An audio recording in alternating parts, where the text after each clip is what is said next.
of America, and to the republic for which it stands, one nation, under God, indivisible, with liberty and justice for all. All right, can we get a roll call, please? Blair, Here. Broughton, Here. DePalma, Here. Marshall, Here. Thurman, Here. Unruh, Here. Rumble. Here. Okay, we are looking to approve the agenda. One item first, the presentation tonight is not going to happen. The woman doing the presentation needed to reschedule. Is there anything else that needs to be adjusted? All right, can we get a motion to approve the agenda? So moved. Thank you, Kathy. Can we get a second? Support. Thanks, Bob. All those in favor signify by saying aye. Aye. All those Aye. opposed, say nay. No nays. Motion carries. All right, so that brings us right into our reports then. So we have the treasury report. We have our general ledger report. We do have the May designated report. Reconciliation report. We do have a building department report. We do have a total of 5 new housing starts in 2021 thus far. And then the truck mileage. And then we have a recreation report. Fred is not here tonight as he's out of town. Eddie Burton Senior Center. Faye, do you have anything to add to your, okay, come on up, please. Today was basically our opening day at the center, so we had kind of a little pizza party. We were gonna have Swedish meatballs from OPC, but we decided a pizza party would be better. There was only like 5 or 6 people, but that's okay. That's a start, you know. We had a record number since COVID for the exercise class of 9 today. Excellent. So, and a couple of new people. Tomorrow is A&W Day, of course, for the seniors. Does that include your serving meals in-house now? Yes, but not the first couple of days, though. Gotcha. Because tomorrow is A&W, and all the seniors love A&W, so we just kind of decided that's what we were going to do. And I think, and we're opening up, I mean, people are starting to come back. I'm sure Wednesday will be a very large day for bingo because people are ready to come back to daytime bingo. So, Do they have to wear masks?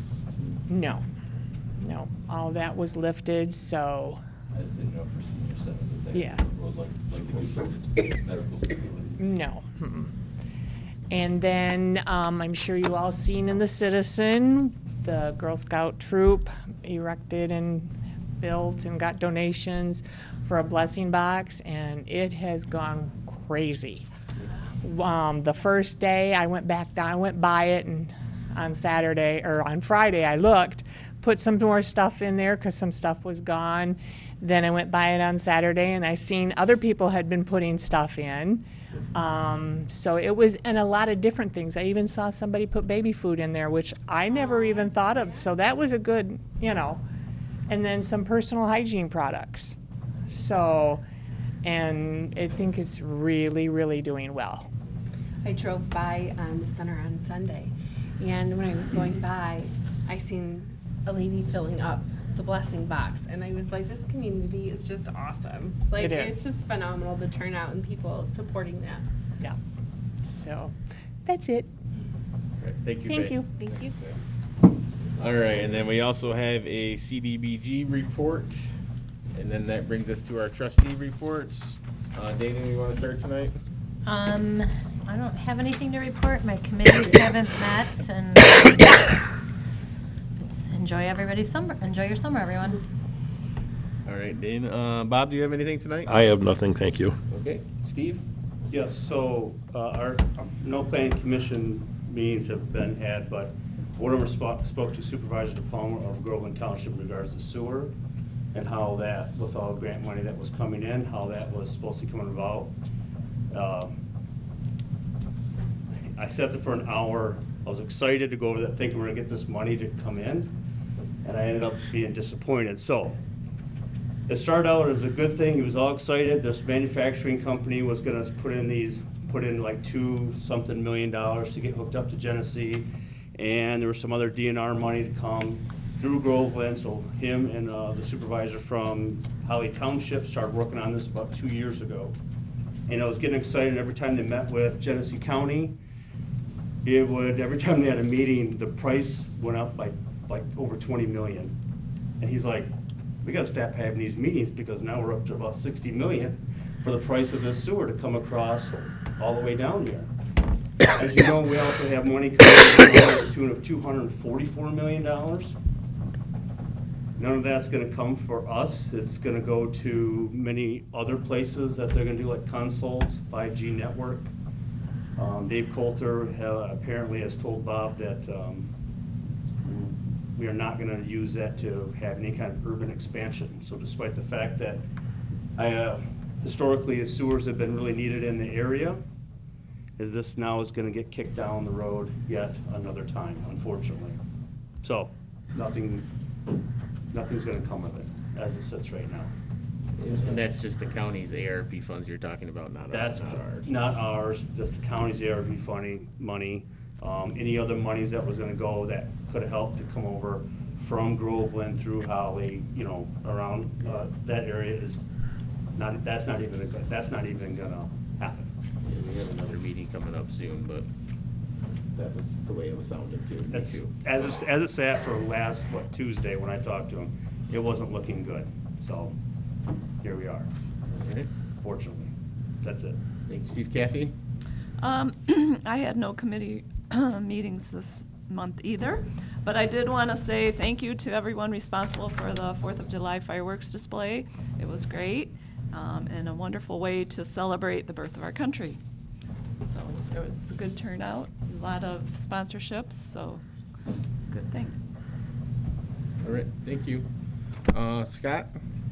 Yep, tax bills went out. We've already received quite a few payments. Believe it or not, just within the first week, I don't know, we're up over 300 payments. A lot of people like to pay as soon as they get the bill. Some people, I think, they even get it out of their post office box and walk right over here and pay it. So, I always like to let the first person who paid their bill, let them know they were the first. It was funny, the second guy that paid his bill actually lost his bill between the first day and the second day. But that's okay. We printed him another bill. Met with Historical Society. They're planning on having the dedication of the blacksmith shop during Septemberfest, which is going to be a good thing. And met with the BGYA, and they're supposed to, I think the next movie they're going to have is going to be the same night as the basketball tournament out there. I think they're going to start it. So that's just an FYI. If I had that date, maybe it was in Fred's. It's July 17th. July 17th. Thank you. Thank you, Shelby. And that's it. Thanks, Shelby. And Dana. And Dana. Yes. All right, you all set? Yes. All right, Rosalind? All right, hello and thank you for attending the Charter Township of Brandon's board meeting. I would also like to thank all the employees who are employed with Brandon Township for their work. It's greatly appreciated. The Edna Burton Senior Center door replacement project has started and doors are being replaced. The project deadline is July 28th, 2021. Oakland County Neighborhood and Housing Development dropped off applications for mortgage and utility relief program for citizens affected by COVID-19. Applications are now available for download at oakgov.com/RMU. A hard copy of the application can be picked up at the clerk's office. Applications can be also dropped off and picked up at the clerk's office Monday through Friday from 8:30 to 5 p.m. That's all. Thank you, Rosalind. All right, that brings us to the supervisor's report. I just got a couple of things tonight. Just to make the board aware, we did receive our latest statutory revenue sharing check. That was about $223,000, and that's up about a little over $40,000 from last year's June check. And then we also received a refund check from last year's MMRMA premiums at about $34,000. And we paid about $94,000 last year, so we got about a third of our premiums back. I still need a volunteer for the August 7th cleanup date at the Township Park. I worked the first one by myself all day, but I will be out of town this time, so I won't be working that one. If we don't find somebody, we will have to pay somebody to work that day. And then I just wanted to wish all our local 4-H youth exhibitors out at the fair good luck this week. And that's it. So that brings us to our correspondence. And we just have two correspondence from BGYA. First, we have their annual report for 2020, and then the approval of the new or existing board members for 2021. So that brings us to citizens' comments. Are there any citizens that have a comment? And this is on agenda items only, and we ask that you limit that to 3 minutes. All right. Doesn't look like it. Okay. So, no discussion items tonight. So that brings us into the consent agenda. And Rosalind mentioned she wanted to make a change to something in that. Yes, so we are going to have to amend the minutes for the June 7th, 2021 board meeting under G. So the term that, for the motion, the date was not in the motion for November 20th of 2024. So we're just amending those minutes to add the term date. So add November right there. So add November 20th, 2020 to those minutes. 24. 2024, correct. All right, thank you. You're welcome. Anything else on the consent agenda? All right, can we have a motion to approve the consent agenda? Steve? Motion. Can we get a second? I'll second. Thank you, Roz. Any other discussion?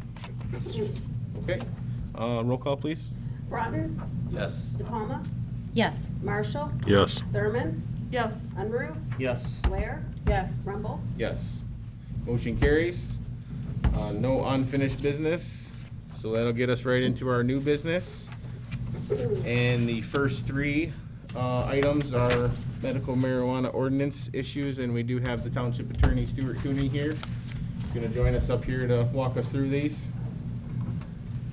Thanks for being here, Stuart. We haven't seen you in a long time. My pleasure. Lots of changes since I was here the last time. Yeah. You say walk you through it. I assume that everybody's had a chance to look at it. Yes. And I will give you a summary. What has happened is that the state Supreme Court has said that you can do regulatory ordinances regarding medical marijuana. You can implement permitting for those things. The implementation of a permitting process allows you to keep some eye on what's going on and reduce the chances that a medical marijuana operation turns into a medical or a marijuana facility or a commercial operation. So many townships and cities have gone to a variety of ordinances. One that's quite prevalent at this point in time is the marijuana facilities ordinance, which you get something, but you give something. It does allow certain marijuana operations, and I didn't think this township wanted that. So we drafted a strictly medical marijuana ordinance that includes permitting, and there's two amendments to the zoning ordinance to allow caregivers to operate in certain districts. The two districts that I picked were the GI and the C4. I picked those two districts because there isn't much GI, and honestly, the Supreme Court said if you put in an ordinance that restricts the medical marijuana caregivers so much that they can't actually operate, then that's a violation. So you can't just prevent them. So that's why I added the C4, because the commercial operation in C4 is similar to what's going on with a medical marijuana caregiver. That's the only other thing I would say on that is, and if you look at the Springfield Township ordinance, which they're working on, they put all of these operations in the residential, subject to special uses and so forth, which is what the ordinance said in the very first medical marijuana decision from the Supreme Court. It could be in residential. Independence Township has pushed it all into industrial. again, I think that the way we have it set up is probably best. I will say there's a caveat, and that is the Supreme Court decided on one that was allowed medical marijuana caregiver operations in residential. They did not decide on whether commercial or industrial was okay, but that they just didn't mention it. So there is no precedent for saying you can go there, but there's no precedent for saying you can't. Stuart, I'm going to need a refresher on the C4. What exactly or where would that be within our township? It's, yeah, Typically, it is up and down M15. it's not all of it though. It's Not only all. like No, Glass there's- Road on the there's- east side, from Glass Road on the east side of 15. Yeah, it's on the west side, more closer to Wolf Road and down through that area, and then it's, I think there's a little bit on the east side, down there at Glass Road, which would have been the old mall, Yep. and some of those properties right So there. down Wolf Road, that's not our GI, that's not our, That's all right. Well, behind that is Behind the Randy GI, White. the C4 is kind of in front of it. Yep. okay. And then we've had a number of pieces that you've rezoned to C4 that come out of the C2. Malone well drilling got rezoned to a C4. Some parts of Randy White's Ford got rezoned to a C4. And those are the ones that are typically on or front or they're real close to M15. So Stuart, are we saying that in theory, see, because I think sometimes we conflate the two. Medical marijuana caregiver, everyone thinks, well, okay, that limits you to 72 plants. But I think, and I'm asking, because in my head, you can also have medical marijuana grower for, that can be much more than 72 plants in, my concern is, and I know I'm stuttering here because I'm trying to figure out the best way to say this. My concern is, for instance, on Wolf Road, where it's the general industrial, where they have, I think there's a recycling place right now. And a conglomerate going in, I'm gonna buy this place up and I'm gonna put up a big warehouse and grow more than 72 plants because I'm still gonna be selling it to medical marijuana facilities, not just to individuals. Do we open ourselves up to that happening? Not at this time. The caregiver is allowed to have 5 patients, which means 12 plants per patient, and if the caregiver is a registered patient, they can have 12 plants for themselves. So 72 is the maximum you can have under a medical marijuana classification. You have an ordinance already that says marijuana facilities, which is under the newest act, which is pretty much recreational, that allows a broader use and processing, but that's not what we're dealing with. You have the ordinance that says we don't want to have a marijuana facility, but we will allow the medical marijuana, and again, that's limited to 72 plants. Okay, well, okay, if that's the case, I'm glad I understand that better. I'll just finish up, Kathy, and then you can go. I'm gonna say it one last time. So any storefronts that are in C4 or GI, the max they can have is 72 plants. Correct. But it wouldn't be a storefront.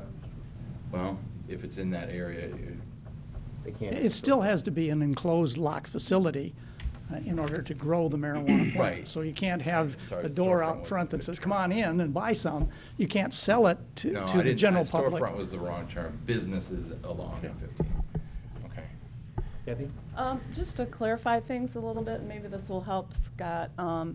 In 2008, the Medical Marijuana Act was passed. And that's what this particular one is dealing with, is medical marijuana.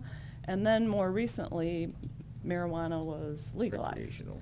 So the township did pass a resolution or ordinance, I'm not sure what it was, that we would not allow those type of facilities where we were selling. We did not allow people to grow large quantities of marijuana for those purposes, and we did not allow transportation of the marijuana, and I think there was one other option that we didn't allow either. So we opted out of all of that. So this is kind of, isn't it kind of going back to the Medical Marijuana Act, or the, Exactly. Yeah. The 2008 Act which said on its face that you can't regulate medical marijuana. And still, to an extent, you can't. For example, if a person is growing marijuana, 12 plants in their backyard for their own use, that the act says that they can do that. This is not regulating that kind of activity. This is only regulating the caregivers who have to be licensed in order to, a state license to be able to operate. Now we want them to have a township permit as well. Can you explain then how adding this to our existing ordinances helps us control? It sounds like we're actually opening it up to more areas where it can be grown and sold, even though it's limited to 72 plants. How is this helping us? It's helping you because there will be fewer opportunities for the clandestine grower to set up a shop and put it under the label of a medical marijuana plant situation while they're doing something else. You can't just walk in and inspect a building to count plants under the current rules. If you have the permitting ordinance, they will file an application. They will provide you with evidence of certain qualifications. There is an inspection requirement under the permitting ordinance, which allows us to keep track of what's going on and prevent that from expanding. Okay, That is the helps me. purpose. You saying that right there helps quite a bit. And so this is a ordinance amendment, so this is first reading, correct? Yes. Can I go ahead and make the motion? By the way, I have a new draft that has two new words in it, if you want to use okay. that. Oh, what two new words? And what did you mean by reading? First reading and First second, then reading. it'll need to come back. Reading, I thought you What said are the first two words, reading. Stuart? Well, in paragraph C at the top of page 2, Which one are we looking at? 'Cause we have three The first here. one. Mine are out of This is order the from permitting. reading them. Oh, Sorry, I didn't the keep long- them it's in the order. long My one. fault. Is the first. The one that's stapled? Yes. Okay. so the second to the last line in paragraph C, it says marijuana collective, cooperative, or dispensary. I put in marijuana facility, collective, cooperative, or dispensary. I don't think that's legally necessary, but I wanted it just to be clearer that you can't have a facility in Brandon Township. Okay, so we're just adding marijuana facility. Yes. And then on the next page, paragraph 3, second line, it says prior issuance of a township permit. I changed that to prior issuance of an annual township permit. I want to make sure it's clear that this has to be renewed every year. I lost one? where And I you, missed that I one, lost too. where you were. Okay. That's, Oh, again, three it's, there, gotcha. Thank you. yeah, number 3, the second line. So it's Oh, not just a it's permit, it's an annual I permit. got you. That makes sense. I have a question for you. Hold on. Oh, go ahead. Okay. What about you? Yeah, Stuart, question for you. More questions. I understand that we cannot out and out ban medical marijuana facilities, is that correct? Well, we can't ban the medical marijuana caregiver Okay. operation. All right. So my next question is, can we limit it by, say, the population of the community? There's no indication that that would be allowed. It certainly wasn't discussed in the Supreme Court case. Okay, so, but it's possible that if we put a 20,000 residents as the cutoff for the first facility, and then 20,000 residents for every second facility, We're not approving Not doing a facilities. facility.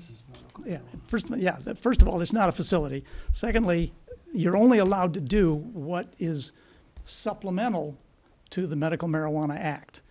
And so in other words, it has to be allowed under that act for you to do it, either directly or by implication. And your limiting that way is certainly not available directly, and I don't believe it would fit with the other language by implication. Okay, my next question is for Lieutenant Glover. What kind of enforcement problems does this cause for you? I mean, I understand what Stuart's saying about the medical part of it. Our issue is what's going on in the residential homes. That's where our biggest concern is right now.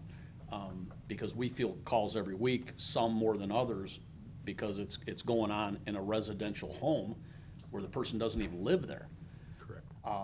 we understand that legally for recreational use, for every 21-year-old that resides in that residence, you can have 5 plants.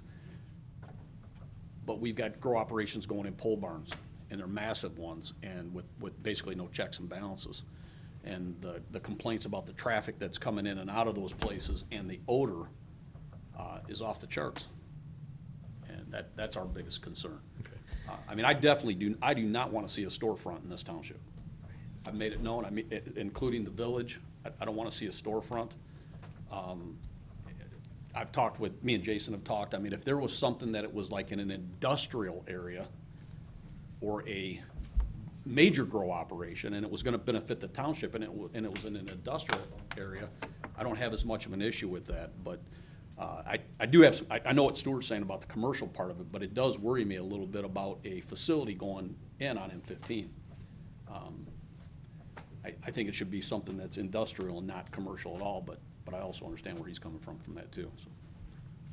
But again, if it's commercial, it's not gonna be one that just is open door and anybody can go into. It's only supposed to be those 5 people that the Patients. caregiver's growing for, correct? Correct. It's not like I could just go walk into it, unless I was one of those If patients. you're not which I'm licensed, you can't buy marijuana there. So what's the control for those five people that are allowed to use it? They have to be state licensed. Okay, and how do we check that? That's what we're trying to do. One of the ways to do it is to have a permitting ordinance where they have to give you that information. There is a question about HIPAA laws, but based on what I've seen working out, the only thing you have to do is not be able to, or not publish that information. It can't be subject to the Freedom of Information Act. You keep it on file, and you can reference that to say that they're a qualified patient. They have to be that or they can't get the marijuana. So this whole thing is really geared towards people who are gonna follow the law. And I look at this as really not having much of a bite to the ones that aren't going to follow the law. You have a civil infraction of up to $250, or $500 if it's like their 4th time offense. $3.2 billion industry. I'll pay that fine every day if I wanna do this, right? Secondly, with their clandestine, and you don't give any bite to any kind of nuisance violation, because marijuana stinks, and I drive around, I bike around the township, that skunk can't be getting hit that many times by that same house. That's right. It's not. And you look, I'm not the smartest cat around here, but I'll tell you that there's something going on when nobody's there, shades are shut, and you got that film on the window. I know he knows the film, and I know the other gentleman in the audience knows what the film is on the windows. And you can see it. And on the houses on there on opposing side, they have to suffer, because these people just pull up and leave when they do a scorched earth business plan. So this doesn't give us any bite. I mean, why aren't somebody's like, I have very little experience with ordinances. I never wrote a single ordinance ticket, but, I mean, there's no 93 misdemeanor starting to have these people like getting hit hard, like, some sort of consequence, because I feel like, and maybe your hands are tied, but this is just, I'm just saying, I'm like, this is ridiculous. It's really discouraging for us because the prosecutor's office right now won't even touch a marijuana case. I could stop, I mean, this is no joke, I could stop a semi truck right now going down M15, stacked from front to back with bales of it, and they will not touch it. But even at the state level, the fines for it is ridiculous. It went from being misdemeanors to civil infractions.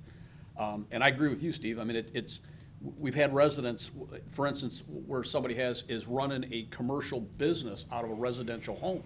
I had a guy recently over off Sherman Court tell me, he said, I'll pay that fine 5 or 6, whatever, you can write me that ticket every day, I'll pay the ticket because he benefits from it more so than the tickets. And I had to tell him, well, I'm gonna write you 2 tickets a day every day, and we'll see how that goes. And finally, the guy packed up and moved because he didn't want the issues, but it is a problem. The money way over exceeds what the fines are right now. But, And I know it's not just us, it's other townships that are, we are in that belt right now that we're gonna have a problem. What I mean that belt, just outside the city, people can grow this stuff, and they're buying up the horse farms with cash money. And, Well, I mean, it's great, I understand I think this is so mediocre, and it's not your fault. I'm just frustrated. Thanks. The act says you cannot, You can't do you that. cannot penalize Right. medical marijuana use or growing as long as it meets the license requirements, and the ordinance would say But that. anything like a nuisance, like I would not want to live, the wind generally blows across the west. If I had from the west to the east, if I had a house that was to the west of me, every day, I mean, some people may salivate at the smell of skunk. I don't, and I don't think the rest of nature does, but hey, you know, I would hate that. Well, the issue is that we know right now that the size of these pole barns and by the size of the air conditioning units and things that are going on, that they do not have 72 plants in those buildings. I have photos that have been sent to me by residents taking Greg, dope you know, out of the size of corn stalks. Can I interrupt you though? We're kind of getting away from, we're just talking about the commercial on M15 and the general. I'm not for the commercial part of it, I can tell you that. Okay. It sounds to me like they could be doing it right now anyways, right, in these Well, places. There are allegedly places that are operating in residential in their pole barns. No, I meant, let's just stick with just this Okay. first one. It sounds to me like this is gonna help us at least, if we permit it, and we can go in and inspect it, make sure they do have the cards. Right, they have to prove who they're providing it for, because right now, they can be growing it there anyways. That is correct. This gives us some involvement Okay. in this operation to This the isn't extent the opening law up. allows us, and there's just no farther that I can go than what's in here. Okay.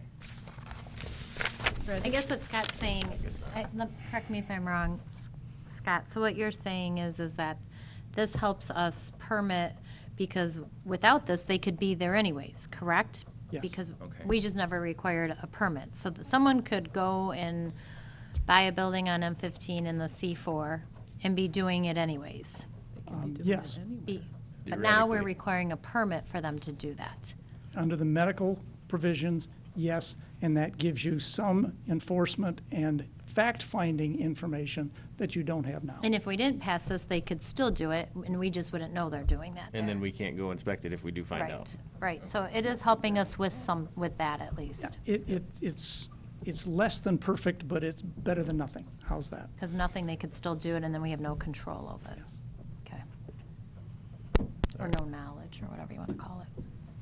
All right, Kathy, go ahead. Okay, I'd like to make a motion to approve for first reading the medical marijuana caregiver permitting ordinance amendment to Chapter 18 of the Code of Ordinances as amended. All right. And we'll go ahead and do a roll call on that, please. You need a second. Oh, yeah, sorry, missed that. Somebody want to second that? All right, I'll second it. Sure, I'll second it. All right, go ahead, see. All right, now we'll take a roll call, please. DePalma, Yes. Marshall, No. Thurman, Yes. Unruh, Yes.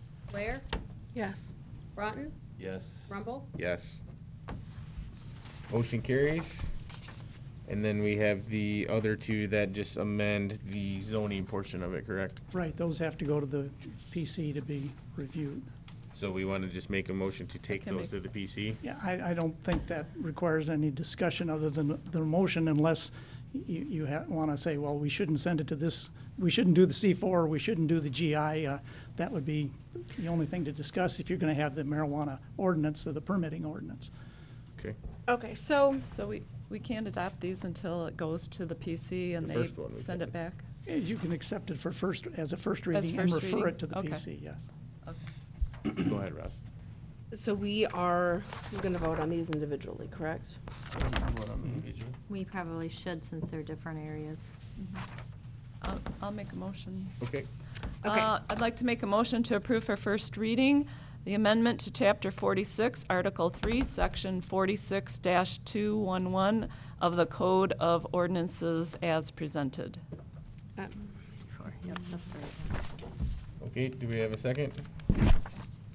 I'll second it. What was that? Me. It was Thank you. Jason.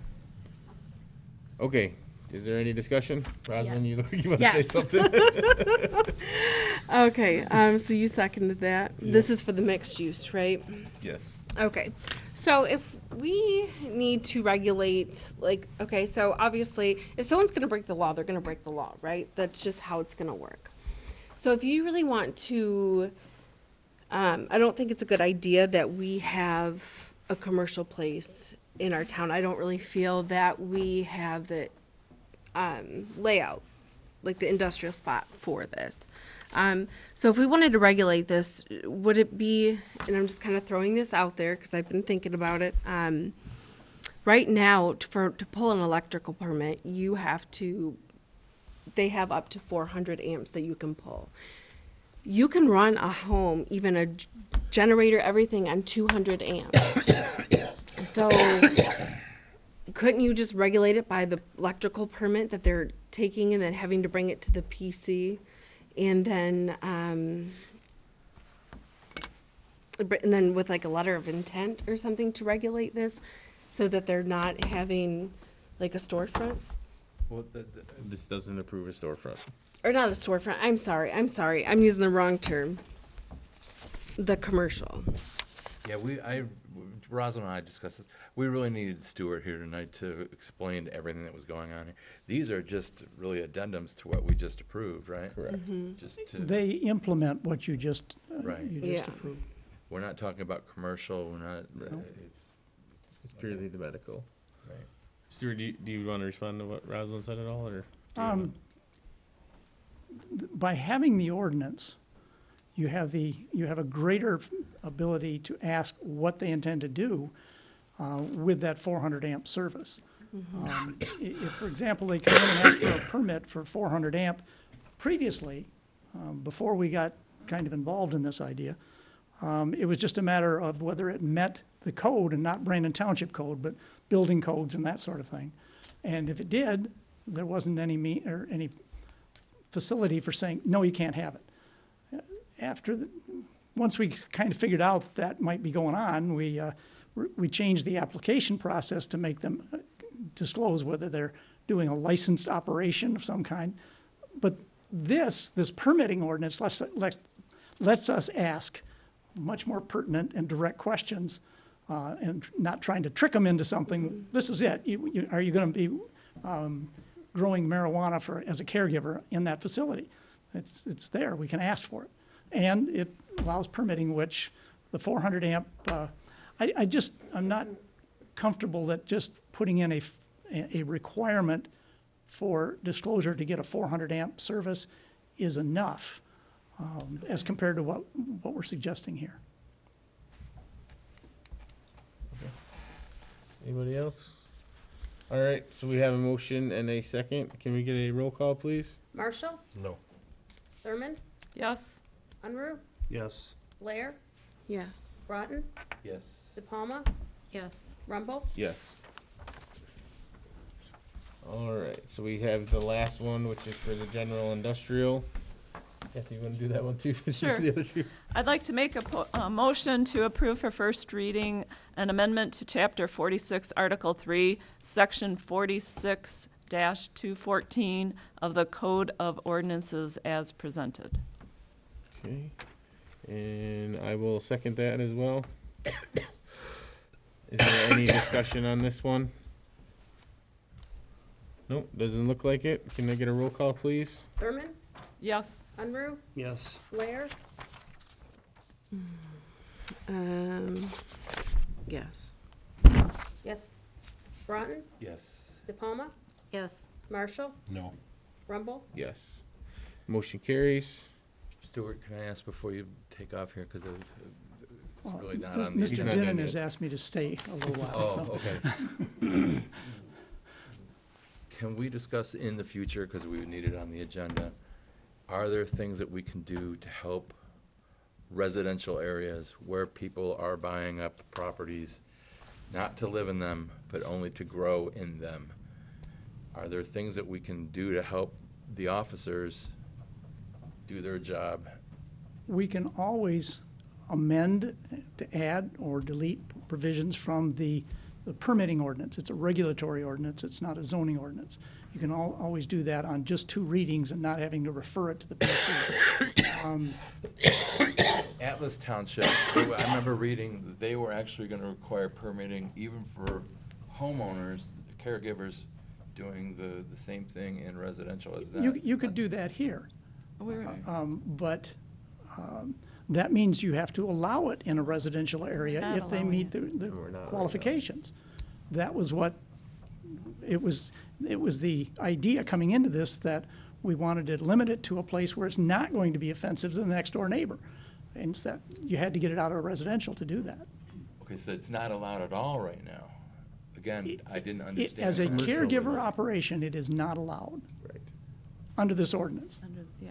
But Without if the I ordinance, lived it is. there and I had my 5 friends that wanted it, we don't allow that at all right No, now? one person can raise 12 marijuana plants for their personal use. Right. And you cannot regulate that. Okay. And if there's 8 people in the home, then there's that many plants. If they're then. all They're over 20 licensed, And if they're over 21. yeah, They have to be they over have to be 21 too. licensed by the state. But Okay. I think the question is if we know that they're growing marijuana for personal use, but we suspect that they're growing more than they should be, how do we do something so we can encourage the law enforcement to go in and check those out? Because the those ordinance places out? allows inspections during regular business hours, so. But that's if it's permitted. I'm talking about non-permitted, homegrown, they're That's an growing for illegal themselves. operation, and you can write the ticket or whatever these guys can do, and there are some limitations on what they can do under the current administrative protocols. So if it's an illegal operation, the officers just can't flat out go in there and take the plants out of there? Constitution If they thing. can get a warrant to do that, yes. Yeah, and you're Right. talking about going through those steps for a civil infraction. Right. That's the problem, and what we're talking about, for residential use, you can have 5 plants for every 21-year-old that resides in that home. My issue is that I believe that what's going on in these residential pieces of property are, that it's not for personal use, it's not for those 21-year-olds. I think it's a totally illegal operation in my opinion. Or we're seeing that nobody lives there at all? Yes, but from the prosecutor's statement, yeah, which is the case most often now, you need an enforcement officer, somebody that's gonna handle your local ordinances, to go up to those houses, knock on the door, put pressure on them, force them to show you their LARA paperwork and who they're caregivers for, if that's what they give you. But you gotta have somebody that's willing to do that, to go up and knock on that door and start questioning these people and going that route. I know for a fact the one that's on Rolling Acres is in a residential home. There's no question he's got a commercial grow operation going in that place. As soon as we step on the property, he calls. He's watching us on cameras. I don't care about those cameras, but you have to have somebody that's willing to go up, and it should be coming from whoever your ordinance enforcement officer is, to knock on those doors. And then we will go along with them if we're asked. And then we'll do everything we can do to push our way in to find out how many plants are in those buildings. I know that for a fact that one on Rolling Acres got enormous plants, and it's a major operation going. Nobody's went up and knocked on the door. And is that just because you don't have somebody here from the building department willing to go do that? Yes, I've said it for a while. In my personal opinion, you guys need somebody that is a full-time, proactive enforcement person to go after some of these people. We're always reactive and not proactive. And these people are setting up shop everywhere. And nothing's being done about it. Lieutenant, what are the chances of the prosecutor's office cooperating with the sheriff's department on closing down these businesses? I think I already know the answer, but I just want to hear it. And I have to be careful how we're Right, exactly. It has not been a good situation for us with the prosecutor's office right now. You know, when it but comes to that. I gotta tell you, I'm less concerned with getting the fines paid than I am with if a place has been identified and you can legally, with a warrant, go in and do what you need to do, at least you're removing the plants. And if you have to do that 3 or 4 times, the guy's gonna finally move on to somewhere else. All right, I think we need to move on. We're getting really off the track of what's on the agenda. You're right, that's correct. I really, it was more for Stuart. What I would like to have more of an in-depth discussion somehow. too. Like, because we gotta be more creative in this, and, I mean, how are these houses deeded? I know where you wanna get moving on, but there's gotta be other ways. We gotta be more creative in been this. trying. What's that? We've been trying. I understand, I'm not saying you're not. Oh, I know. Well, okay, we gotta move on, Yep. sorry. We gotta be All more right, creative. so that brings us to item D, which is Stewart as well, and that, guys, was added onto your desk here today, the resolution there, and Stewart's gonna discuss that with us. Which one is that? That's the Seymour Lake Estates. Oh, yes. Sorry. Actually, when I drafted that and when I talked to Jason about it, I thought I had information from the Seymour Lake Estates attorney indicating that they were ready to settle it. I got some information from him today that said maybe not. I would like to have the resolution, but you don't have to sign it. All it is saying is that if Seymour Lake Estates reaches a point where they're agreeable to removing these two lots from the condominium, that the township will go along with that. That's essentially it. I did have some conditions in there. One of them was that the parcels could not be sold as separate parcels. That doesn't seem to be anything that the association is concerned about. We do have to check and see if these parcels will be zoning compliant if they take a piece out of one of them or both of them. So there are a lot of questions to answer, and again, the resolution just says if we reach a settlement, then Jason can sign that settlement, and it's okay without having to come back here. But if you're not comfortable with that, I'm certainly ready to put it on hold. I thought that we had already solved this at a No, prior meeting. no. Yes. I think Bill might be able to bring us up to date on what's been going on with these two parcels, because they've been an issue for a long time. As Stuart can too, but this was all started by the gentleman that lived at the end of Lakeview, who had done improvements in an easement area, which was for ingress egress. However, the improvement was done upon property that was actually part of the Seymour Lake Estates Subdivision Association. Right. Part of that development. I issued him a permit to do some improvements, but not to improve the easement area, because the ordinance says you can't do that without the underlying property owner's permission. Well, at that time, that gentleman and the underlying property owner weren't getting along too well. Since then, the gentleman who's prompted and gone through this whole process, the underlying property owner has since sold to somebody else, and they're now coming to terms. And part of to get the terms is to remove those two lots in the Seymour Lake subdivision. From the subdivision, he would become part owner of those lots in the easement area, which would allow him to make the improvement that he made years ago. But it would probably resolve the issue, other than Stuart and I have had some conversations over whether after the split and after the transfer of property, will those lots, since they're no longer part of the development, of which the development allowed certain things to happen that normal lots may or may not have had it not been in the development. We want to make sure it complies with the ordinances, because they would now be standalone lots. So we're going through that process now to determine that. And then the last piece of information that Stuart and I discussed is that was an egress easement, and there is one additional property at the end of that street that easement allowed access to. And I wanted to make sure that when this transition takes place, that there wasn't a resident at the end of that easement area that was blocked off from using the ingress egress. I mean, that just wouldn't be right.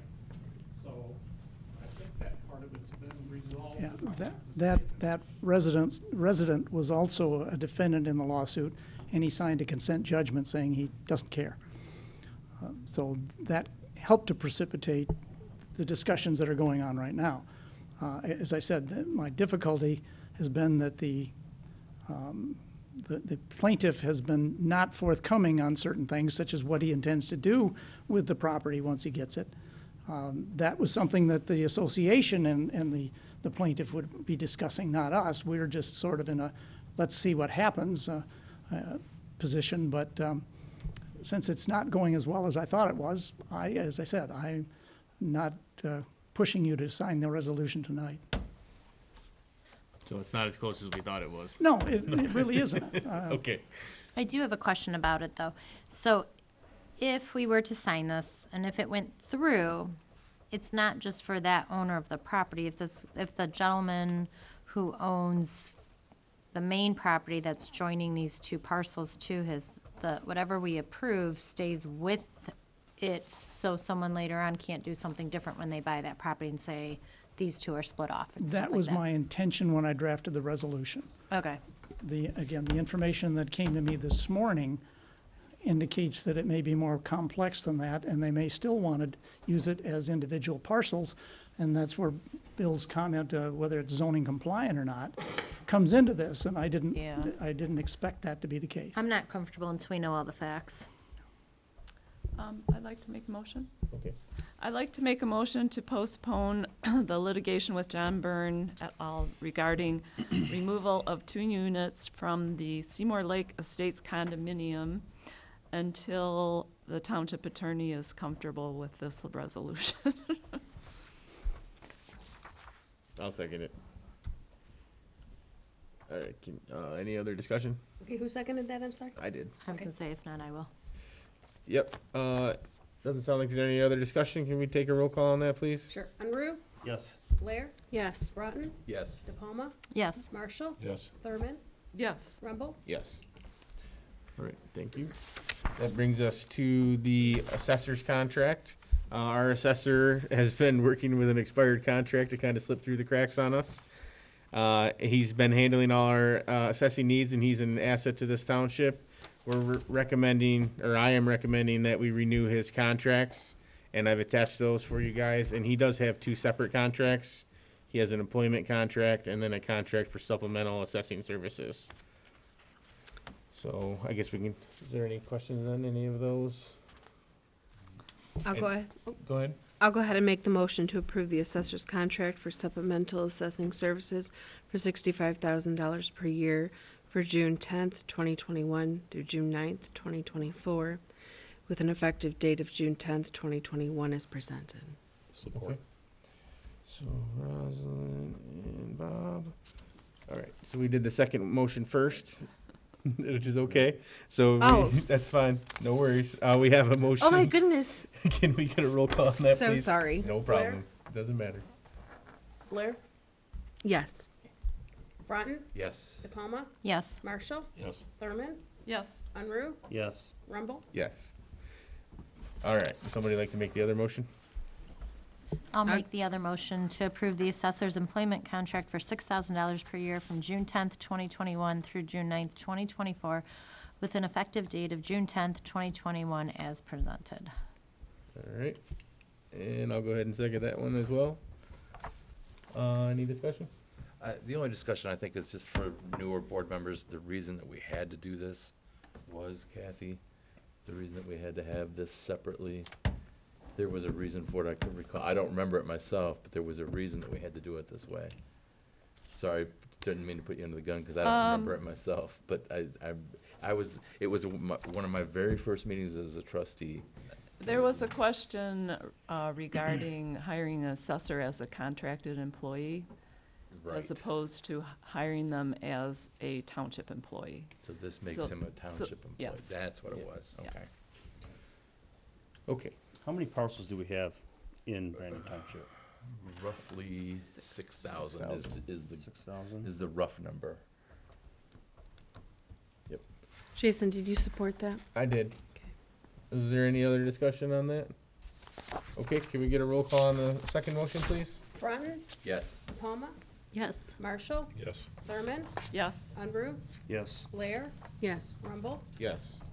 Motion carries. And brings us next to the building department, and Bill is here with us, and we asked Stuart to stay just in case there was any questions. I did most of the changing for this.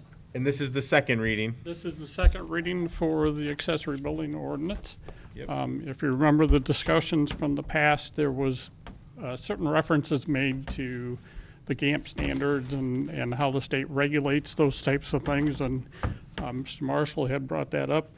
And the current ordinance has been revised to eliminate that standard out of the ordinance, but still take the farm buildings and basically move that away from the authority of the Director of Planning and Building to make that determination.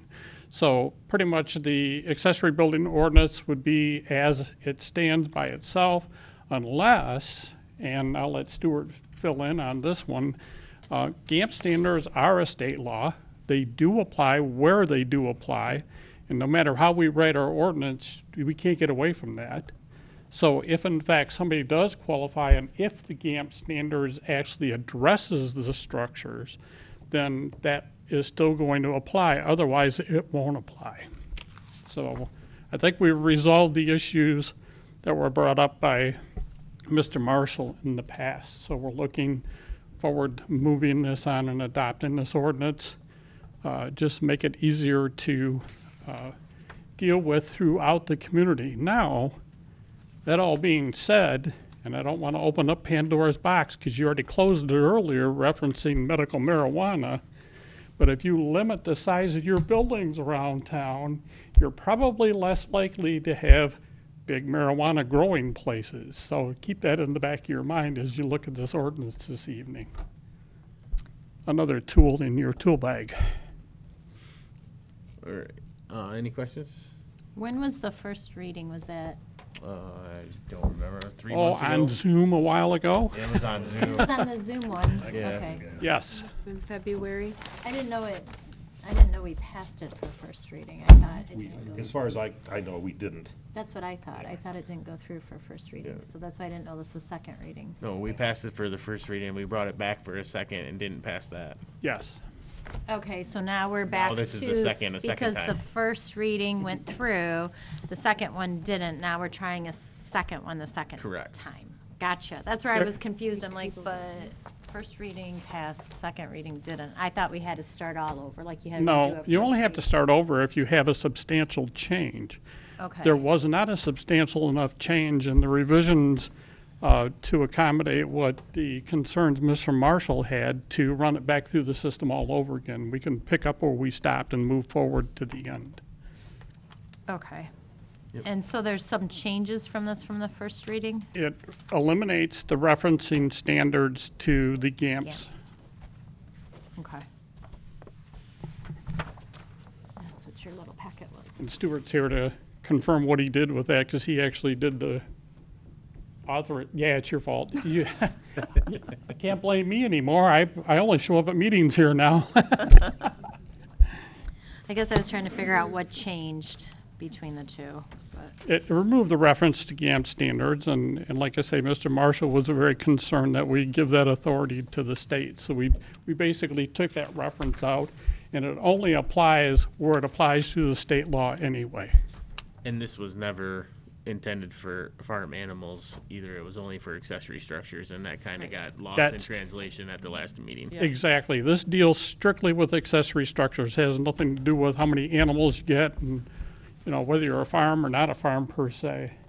So this is for anybody, not just for, if someone says they're a farm?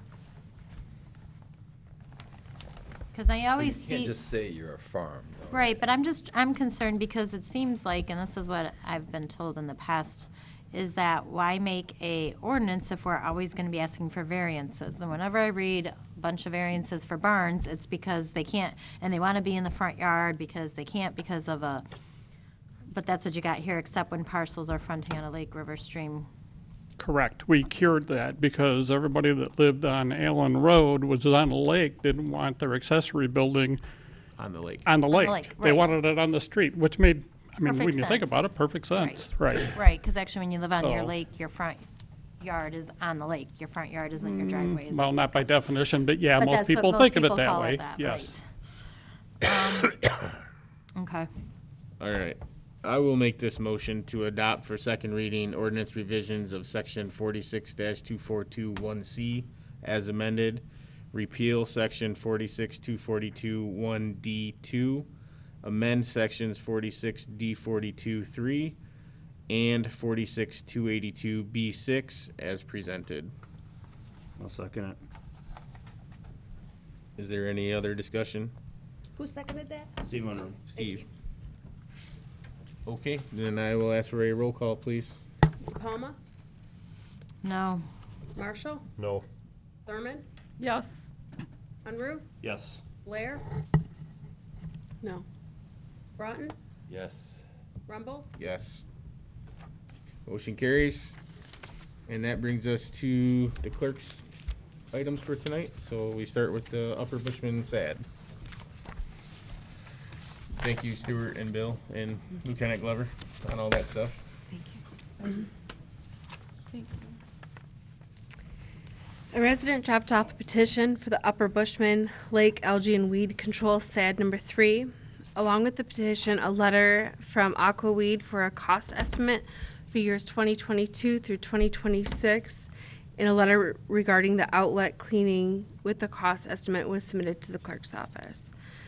There will be a surplus involved with this SAD.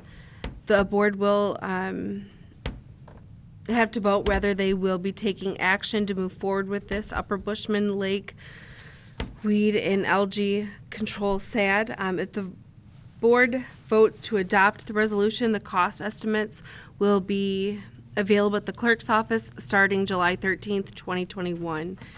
Mailings of the public hearing along with the adopted resolution, the cost estimates will be mailed to all the homeowners. The public, there will be a public hearing that will be posted in the paper twice prior to the public hearing. I'd like to make a motion. I'd like to make a motion to adopt the resolution of the of the Township Board of the Charter Township of Brandon, tentatively declaring its intention to make an improvement and establish a special assessment district for Upper Bushman Lake as presented. I'll support. All right. And as, well, no, I don't want to just exactly rush through this. As I've mentioned to Rosalind, on these petitions, I'm amazed that people sign this without having any idea the amount that the SAD is going to be for. Now, this is a continuation SAD. It's been going on for X number, a lot of years. But I really wish on these petitions that they would give some kind of range or guesstimate of the amount that it's going to be for, because I just can't imagine signing a petition without knowing how much they're going to charge me. It could be $120 or it could be $1,200, but they've signed this petition saying, yes, I agree with it. And But I don't think this is the final, though. This is Correct. just It's not, but allowing to it- do the SAD, and then they'll find out what the price will be before we approve Well, and the SAD, contract's correct? attached to it. Right, but what I'm saying, though, is But it that this wasn't when isn't they signed final. it. You know that? You know that they haven't I seen do that? not, I do not know that for a fact. Okay. But this isn't the final approval of the SAD, and before we final approve the SAD, they will have a chance to see what that cost is and all that, correct? I would just like to encourage, because we have 2 more SADs coming up. Okay. I'd like to encourage the petitioners to put an amount or attach this contract, if that was with it, to give the homeowners an idea of what they're signing, is all I'm saying. Because I'm the guy that takes the calls and says, what's all this money coming on my property tax statement? So, so mailings do go out to the homeowners, and that is published in the paper, so. And that has the cost on it too, Rosalind, right? We have a Absolutely. I'm sorry. We have a policy regarding special assessment districts, and maybe, Scott, we would like to revise the policy, suggesting that step be taken. Okay. But It looks like there's a letter on the back saying what the costs were to the people. I don't know who wrote that, but it says project costs over 5 years not to exceed $5,000. So I don't know, maybe they did know, maybe they didn't. You're right, But- but there's just no way to know, Right, at least not tonight. right. I support. Yep, we got Kathy? that. So any other questions on that or comments? Okay, can we get a roll call, please? Yep. Who seconded that? I'm sorry. I didn't- Rosalind did. Okay, very good. Marshall? Yes. Thurman? Yes. Unruh? Yes. Blair? Yes. Broughton? Yes. DePalma? Yes. Rumble? Yes. All right, that brings us to the Heart Service Agreement. Okay, in 2017, Brandon Township received new election equipment. From 2017 until 2021, so for 5 years, Oakland County has covered the cost for the maintenance and the service agreement for the Hart InterCivic tabulators and the touch writers. The 5 years is now up, so that cost is now being the responsibility of the local jurisdictions. Brandon Township is going to need to enter into a service and maintenance agreement for Hart for the election equipment. And Hart gave us 2 different options that we could go with. In the beginning, when I was doing this research, I felt that being a good steward, I wanted to do the best I could by saving the township some money. So one of the motions that I wanted to save the township some money. So the cost of the maintenance is $26,460.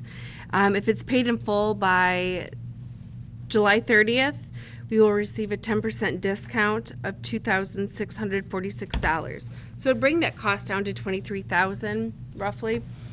But the more that I started thinking about this, and I made a few phone calls. I did call Hart to ask them if the Oakland County decided they wanted to go with a different vendor for their election equipment, would the township be reimbursed those funds? I was told we would not be reimbursed for those funds.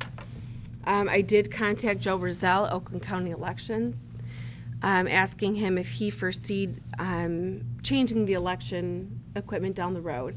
He said no, not at least for about 7 to 8 years. They would probably look at that. So I just kind of wanted to throw that out there, the research that I kind of did. So I have 2 motions, depending on what the board wanted to do, whether they wanted to save the township some money or if they wanted to just pay this annually. There would be no savings. It is kind of difficult because in life you can plan for something, but life doesn't always go as planned. So my suggested motion is to pay the $5,292 per year. And you're making that motion? No, that's just my suggestion, but I kind of wanted to leave it up for discussion to see what else everyone else on the board thought. In talking with Rosalind, the problem I had with the first motion is, regardless of what Joe Rozelle said, somebody could discover next year that there's a problem with this equipment, and we end up having to switch it. Now, I'm not saying it's going to happen, but is saving the $2,000 worth possibly losing $20,000? No. So I agree with the second motion. I guess my question is the first motion is to pay the $23,000 up front, and then is there a yearly fee on top of the $23,000 for maintenance? Or No. is that included? So the 23, if you pay that up in front, that is all the, so years 6 through 10, so 2022, 23, 24, 25, and 26. So you would just be paying all the money up front, and you get a 10% discount. And the other one is paying $5,292 for 5 years. No, For each year. annually. So you're going to make that Right, payment. annually, five payments Correct. is what you want to compare. If you're comparing cost apples to apples. So we would make that payment in 22, 23, 24, 25, and 26 of $5,200. So 5,300 times 5. So, No. right? It's a No. yearly fee, right? So you would It's pay it just- every year. Right. Yes. Right? That's, 52.92. yeah, the 52.92 would be paid every year through 26. Right. Did we already pay for 21 is what I'm asking. No. We just got this. You wouldn't be expecting to pay to 2022. We wouldn't pay till 2022, correct? So it's 5 years. Okay. So do we want to save the $2,600 to potentially risk losing whatever was left over if something changed? Is the question. I tend to agree with Rosalind and go with the yearly pay. I I'll don't think make that. 10% is that worthwhile. I'll make the motion, the second motion, second suggested motion as presented. I will second that. All right, any other discussion on that item? All right, can I get a roll call, please? Thurman, Yes. Unruh, Yes. Blair, Yes. Broughton, Yes. De Palma, Yes. Marshall, Yes. Rumpel. Yes. All right, and that brings us to the last item, which is the principles of government. Okay, Michigan Townships Association is encouraging township boards to take on the principles of governance. So we just need to vote whether our board is going to adopt Principles. the principles. And we do this every year. Right? Yeah. Pretty much. So, all right. I will make a motion to approve for us to all sign the Brandon Charter Township Principles of Governance as presented. Can we get a second? I'll second. Thank you. I'm sorry, who seconded that? I did. Rosalind Blair. did. Okay, thank Rosalind did it. I just, Yeah. Steve did it within second, a third. Okay, so we have the motion. No other discussion. Can we get a roll call, please? Unruh, yes. Blair, Yes. Broughton, Yes. De Palma, Yes. Marshall, Yes. Thurman, Yes. Rumpel. Yes. That brings us to citizen comments. Are there any citizens' comments on any item? Go ahead, Greg. Not only as a township resident, but as your substation commander, I know we got off track with the marijuana issue, but the marijuana issue for us is a major issue with what's going on with our youth and the excuses that these kids are using since this law has passed. I want you to know that I'm not opposed to something in an industrial area if it benefited the township money-wise. However, commercially and residentially, I'm opposed to it. And we have to do something with what's going on residentially. Because the amount of phone calls that not only you guys get, but we also get at the substation is ridiculous. And it's of what the residents are having to smell. It's around their kids. And nothing's, I know there's things in the work, but as of right now, not a whole lot's been done with it. And I can pretty much tell you that Oakland County doesn't want to be the test county in this marijuana issue. Oakland County's been at the forefront of many other issues, and they're waiting for somebody else to step up to the forefront on this issue. But I'm all ears, and I'm willing to, whether it's an ordinance officer or whoever it is, if it's not me going out or my sergeant or one of my guys, we'll go out with them if it's a concern. But we got to start knocking on their doors and make them provide a LARA paperwork with all the right paperwork on scene, not at their home in Sterling Heights or wherever else they live. And with these ordinances tonight, that'll give us a tool to do that with. Yes. So, Yep. Good. Thanks. Thanks, Lieutenant Glover. Anybody else? Okay. Any board comments tonight, Kathy? No. Okay. Steve? No. Scott? No. Rosalind? No. Bob? If anybody should find part of my lung, please return it. Dana? I just have a couple questions talking about ordinance officer and building office and a building director, if we could get updates on how that's going at some point. And then also, I know I sent an email, Jason, and you answered it regarding the applying for the, that we've done the work for the other funds. I just didn't know if you wanted to mention that so the residents knew we were working on that too, that's all. Yeah, it's already been applied for, like I said, like 3 months ago. We're working on all that. And Okay. nothing has changed since then. We still don't know the exact amount or what we can use it for, so nothing has really changed. Okay. Yeah, I just thought it'd So be good that to thing that you update. did 3 months ago is different than the other ARPA thing that we've seen floating around lately? No, it's all that. It's the same one? I thought Yeah. it was like 75% of our budget. No, the rough, they said it was like 5. 1.6 was the last number that I saw, but 1.6 that's million. not a solid number. But that's- And the village's money might be in that. But that's different than the funds that we were talking about from Oakland County, and that's just. We're not getting anything from Oakland County. Right. What I'm saying is I just wanted the residents to know that we were working on the other funds, even though now tonight it's been mentioned that we probably won't get Oakland County. There's still these other funds that I wanted the residents to know, so. To my knowledge, there's no other funds than the American Rescue Plan funds. No, there's the Oakland County Have funds. they announced what we can use them for yet? There's or- 4 things, but they're not very clear, and the only one that really fits us right now is infrastructure, which would include sewers. Yeah. And that's Even what I though- mentioned 3 months Even though ago. we apply for it now, it doesn't really There's even no have to be applying, all you have to do is set Right. up the accounts. Right, and give them the DUNS number and such. Yes. Right, but But- that's different than the funds that that Steve was talking about, and that's what I was trying to make clear Yeah, to the. but we're not getting any of those. Right, but what I'm saying though, Jason, is I think everybody, because that article was in the paper about those funds, and then since it was mentioned tonight that we weren't getting those funds probably, I wanted the residents to know that there was this other stuff that we set up to hope to get other funds from the AFR, is what I was trying to say. There was 2 Okay. sets of funds, right? No, those funds to Oakland County are from the American Rescue Plan. That's their money. We get our money from the American Rescue Plan separately. Right. It's the same money coming from the same thing. So you're saying what you've done 3 months ago, we're not gonna get then, or No, what? I never said we're not getting what we've done. He's talking about the county, money that Oakland County's getting from the American Rescue Plan. Right, That has nothing to do with us. We're not getting any of that. right. So what I was We're asking. getting our money from the same plan. Right. I was just saying that there is still other funds that we're gonna be getting. Yes, we're gonna get our share of the American Rescue Plan. Right.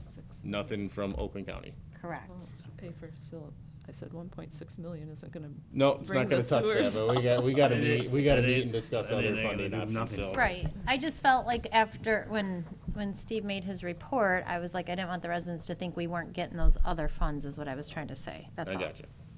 That's all. Nope, Okay. nothing has changed. Any word in on that. a ordinance officer and a building officer? Yeah, we building don't, we're director? not gonna hire somebody currently. We're using somebody that we've used, we're using Steve McGee, who has Okay. been subbing for us in the past, and we're gonna use him until we decide to hire somebody, which is Okay. not right now. Okay, And he's also doing any inspections. okay, And, well, Bill's not here now, but Bill actually recommended that we do that okay. and talked to me about it, so. we're Okay. just keeping using Steve. I just want to know where we stood. Yep. Thank you. All right, so motion to adjourn? So moved. Second. All right, all those in favor? Aye. All those opposed? Meeting adjourned. What's that? I misjudged this meeting so bad. Did you?